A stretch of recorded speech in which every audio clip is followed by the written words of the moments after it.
Are you thinking of starting a podcast for your business, but you're not sure where to begin? I've hosted a weekly podcast for over 5 years, and I now offer podcast power hours to help you get started with clarity and confidence. In this one-to-one session, we'll cover whatever you need, from tech and format to episode ideas, and you'll also get a free podcast starter kit with my go-to kit, tools, and software. Head to the link in the show notes to book your podcast power hour today. Welcome to the Bring Your Product Idea to Life podcast. This is the podcast for you if you're getting started selling products or if you'd like to create your own product to sell. I'm Vicky Weinberg, a product creation coach and Amazon expert. Every week I share friendly, practical advice as well as inspirational stories from small businesses. Let's get started.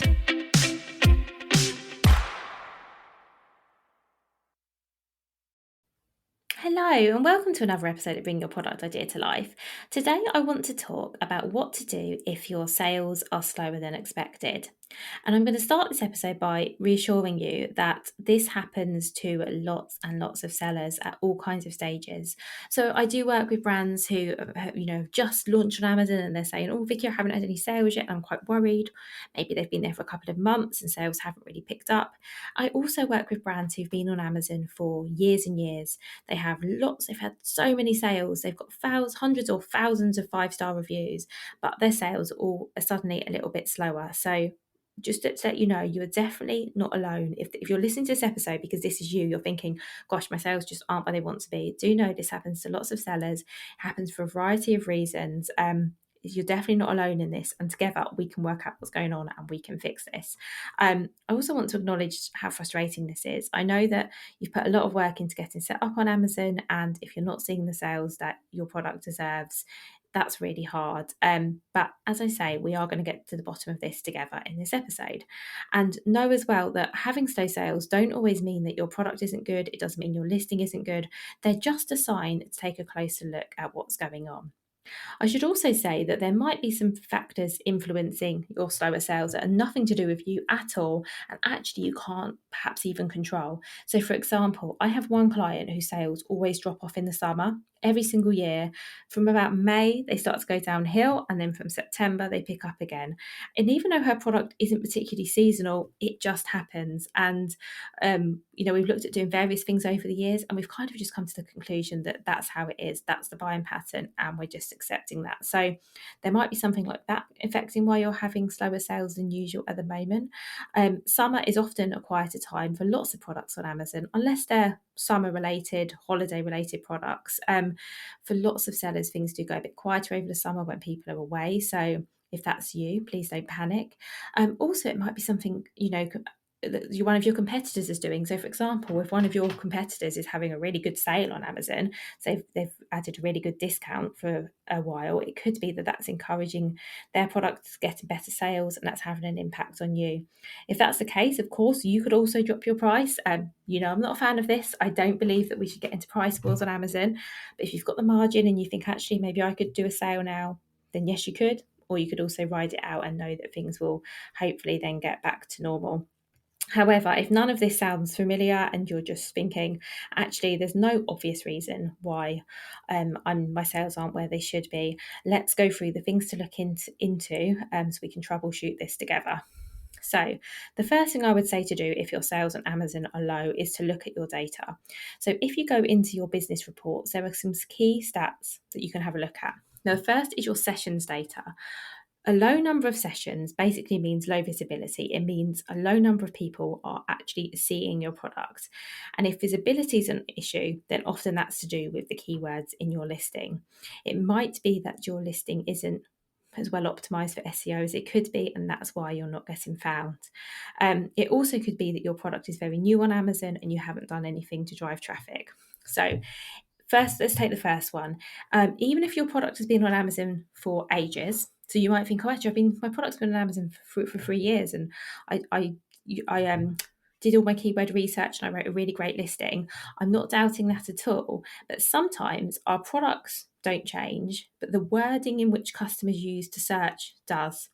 So the things that customers are typing into the search bar to look for a product like yours is slightly different to what it was a year ago, 3 years ago, whatever, which is why it's worth always having a refresher of your listings, maybe every 6 months or so, doing a bit of keyword research and just checking that the relevant keywords and search terms are still included.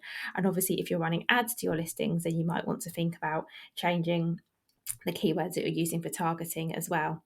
If your listing is brand new and you're not getting visibility and you've done all your keyword research, your listing's really well optimized, you've got great images, great text, everything else, it might be that you need to do something to drive traffic to your listings, because Amazon isn't going to show your listing from day one, because as I've spoken about many times before, you're competing with other more established listings that have got sales history, that have got reviews. And in order for your listing to get seen, you're going to have to do something to drive traffic. That doesn't necessarily mean paid traffic, but you are going to have to do something to get some eyes on your listing, to help you move up the rankings, and then to help you get shown to more people organically. So that's the first one. The second key thing to look at is your click-through rate. If your click-through rate is low, that tells you that your main image and your title are not grabbing people's attention. And that's the nicest way I can say that. There is something missing either from the image or from the text in the title that's not compelling people to click through and find out more about your product. So if this is you, what you can do is have a go at using a different main image. As you know, this image has to be your product on a white background, but perhaps you can show a different angle. Perhaps you're showing a picture of your product in the packaging and you could show a picture of it not in the packaging, or vice versa. Have a go at trying a different image and seeing if that helps. Also, look at your product title. Is the most important information about your product up front in the title? Because as you will have seen, your title gets cut off in search results. So it's really important that the key pieces of information, the things you really need your customer to know about your product, the things that will really compel them to buy, need to be upfront in the title so they're not cut off in search. And then the final piece of information to look at is your conversion rate. If people are looking at your product, so your sessions and your click-through rate is fairly high, you're happy with that, and you're getting a lot of people looking at your product, but you're not buying, there's an issue here. And this can mean one or two things, or one of three things actually. First thing it could mean is that your listing isn't convincing them to buy, and it could be that something is missing. So it might be that you don't have really compelling images. It could be that there's something missing. Maybe there's a key question customers have about your product that you're just not answering. It also could be that the price isn't what people would expect. And I don't necessarily mean it's too expensive. It also could be that you've priced it too low, because that's another reason for not sale. Believe it or not, people will also not buy something if it's priced so low. They think, well, that can't be real. Well, that can't really do that for that price. So pricing is really key. So definitely your text and your images and your prices are key things to look at. Also, reviews. If you don't have any reviews on your listing, it's a lot harder to sell. Getting reviews is really hard. I've got a whole episode on this. But if you can get some, it really will help with your conversion. So that's really important too. If you've got some reviews, something you can go and do is have a look through them and see if there are any points that people are making in the reviews that might help you identify why your listing isn't converting. So are customers confused about something? Are they leaving you reviews saying that, oh, actually, I didn't realise the product was this small, I thought it was bigger, or I didn't realise I could use it for this? Is there something that your customers are telling you that you're missing that will help other customers be compelled to buy? Okay, so once we've had a look at your reports, if we're still not sure what's going on, I think the next thing to look at is your product listing. So these are things that you may have addressed already if you've identified an issue in the data. But if you haven't, if your data looks good, it's still worth going through all of these and just having a quick look. So check your title. Does it lead with your key feature or benefit? Is that really important information about your product up front? Have a look at your images. Are they showing your product in the best possible light? Do you have a mix of product images, lifestyle images, and infographics? If any of these are missing, I definitely think they're worth adding in. When you look at your bullet points, are you focusing on the benefits of your product? Are you really compelling someone to buy, or are you listing out features? It's quite a subtle difference, but it's really important that rather than just tell someone that your product is machine washable, it's much more compelling to explain that actually your product is going to save them time because they're not going to have to wash it by hand, for example. The customer really needs to see what the benefit will be in their life in order to convince them to buy. We've just touched on reviews. If you don't have many reviews, you might want to consider getting some more, because they honestly do help with conversions. And of course, all of the advice I'm giving here is going to depend on what stage you're at, because if you've been selling on Amazon for a long time, chances are you already have a pretty high number of reviews. So the advice might be fairly generic, but just take what applies to you. And again, coming back to pricing, does your price reflect the value of your product? If your product is, let's start with overpriced. If your product is overpriced, or even if it's not overpriced, let's just say your product is the most expensive in your category. If you're looking at similar products, your product is priced at the higher end. That is absolutely fine. If you believe that is the value of your product and you can justify why your product is priced as it is, that's brilliant. And when I say if you can justify it, I don't mean that you should be convincing people to buy. What I mean is, if you are looking at the other products on Amazon and you can say, well, actually, my product is £5 more because of X, Y, or Z, then that's great. But if your listing doesn't demonstrate that, why would a customer pay £5 more for your product when they can get something cheaper? They have to really be able to see what they're getting for that extra money, or they're not going to buy. And then going the other way, if your product is the lowest price, you have to think about what that gives as well.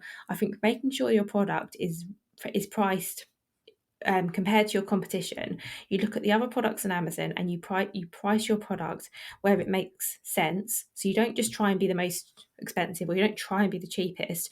You actually price your product based on value and how it compares to other products in your category. That's going to be so important, and that's going to really help you with your sales. And then the next thing to consider is the traffic. As I said, Amazon won't do it for you. Amazon isn't just going to show your product listing to people from the goodness of their heart. They're just not. If you want your product to do well on Amazon and you want it to be found, you are going to have to do something to drive traffic yourself. So whether that's running ads, and if you are running ads, are you looking at your ads? Are you checking they're converting? Are you constantly optimizing them? Because if you're not, that could definitely be losing you a lot of sales.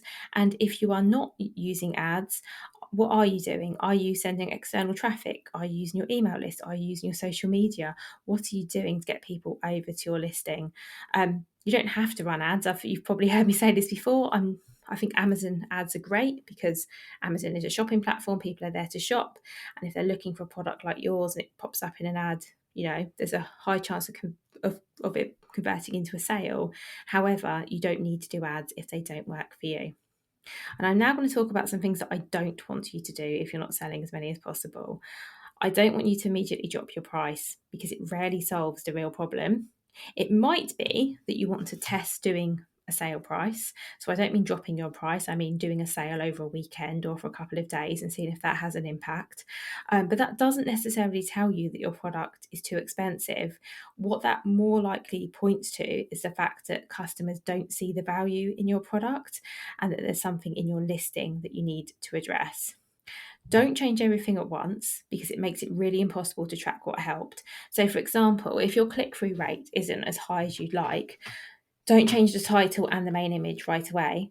Change one, see what impact it has, and then change the other. Because unless you're doing just one thing at a time, it's really, really hard for you to know what's working and also what wasn't working. So if you change your main image and then suddenly you're getting a lot more, your click-through rate goes up, that's brilliant.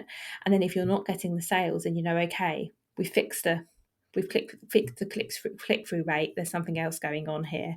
So definitely don't rush to do everything. Also, don't assume that the issue is with your product. Have a look at your listing, have a look at the traffic, go over everything that I spoke about here, because very, very rarely is the issue your product, unless you've got a lot of negative reviews. And actually, that's something I didn't mention when we spoke about reviews. It might be not to be that you don't have reviews, it might be that your reviews are lower than expected. If your reviews are lower than expected, though, again, I don't want you to take it that you haven't got a good product. I am sure you do. It might just be there's something in the listing that kind of jars a bit with customers' expectations. I'm sure I've told this story before, but I worked with a client who sold a book, and it was a pocket book, which is literally a book, if you're watching me on YouTube, it's like this sort of size, literally fit in your top pocket. and he was getting a lot of bad reviews from people saying, oh, this book was smaller than expected. So we were able to fix this by adding a product image that showed someone carrying the book in their like suit pocket, which really illustrated the size. And then all those bad reviews, I was about to say they went away. They didn't go away, unfortunately, but we stopped getting more bad reviews and the number of positive reviews went up. So you can't always remove the bad reviews that you've got on your listing. And if you have reviews that are less than 5-star, that's really unfortunate. But often it isn't the product. It could be something entirely in your control, or sometimes something out of your control that's causing them. Another example is you might be getting bad reviews because your product's getting damaged during shipping. Well, that's something that you can look into. So if your reviews aren't where they should be, read every single one and try and figure out the reason, because often it's something that can be fixed, and then that can help you with your sales going forward. So to summarize, start small, go through everything that I've outlined in this episode and see if you can figure out where exactly the issue is coming. Is it visibility? Is it click-through? Is it conversions? Once you know at which point customers are getting stuck, so are they not seeing your listing? Are they seeing your listing but not choosing to click on it? Or are they looking at it but not buying? That gives you some clues about what you can fix. And my best advice is to start small with this. I know it's frustrating. I know you want your sales to go up immediately, but if you tweak one thing, wait to see the impact. If you don't see an improvement, tweak another thing and just keep reviewing. I promise you will get there and sales will pick up. And finally, my final thought on all of this is, if you're feeling way too close to all of this, why don't you ask someone else to have a look at your listing, someone completely objective. Get them to have a look as a customer and tell you, would they buy your product? What they like, what they don't like about your listing. Is there anything missing? Because their insights could be really valuable. And finally, remember that support is available. You absolutely don't need to do all of this alone. If this seems completely overwhelming or you're not sure where to start, you can always book a power hour with me. You can get my eyes on your listing. I can give you a clear action plan for things to change. It's a great place to start. And if you're looking for longer term support, my membership, Amazon Made Easy, gives you a space to ask questions. It gives you space to get feedback on things. If sales are lower than expected, it's something we can definitely troubleshoot together. So a one-off power hour if you just want an hour of my time to work out what to do, or if you want ongoing support, Amazon Made Easy is definitely the place to be. And at under £1 a day, it's only £29 a month. It's amazing value as well. So I'm going to link to all of this in the show notes. Thank you so much for getting to the end of this episode, and I will speak to you again very soon.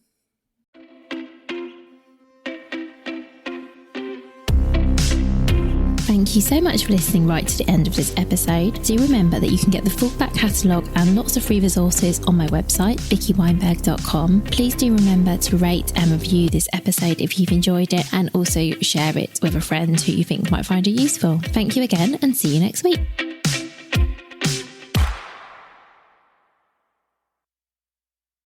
Hi, this is just a little note to say if you've enjoyed this episode, or indeed any of the episodes, and you would like to, buy me a coffee or something, you can actually now leave tips. So there's a link to how to do this in the show note. Of course, do not feel obliged to do this. This is a free podcast. This will always be a free podcast. But as I say, if you want to buy me a coffee, you can do that via the link in the show notes.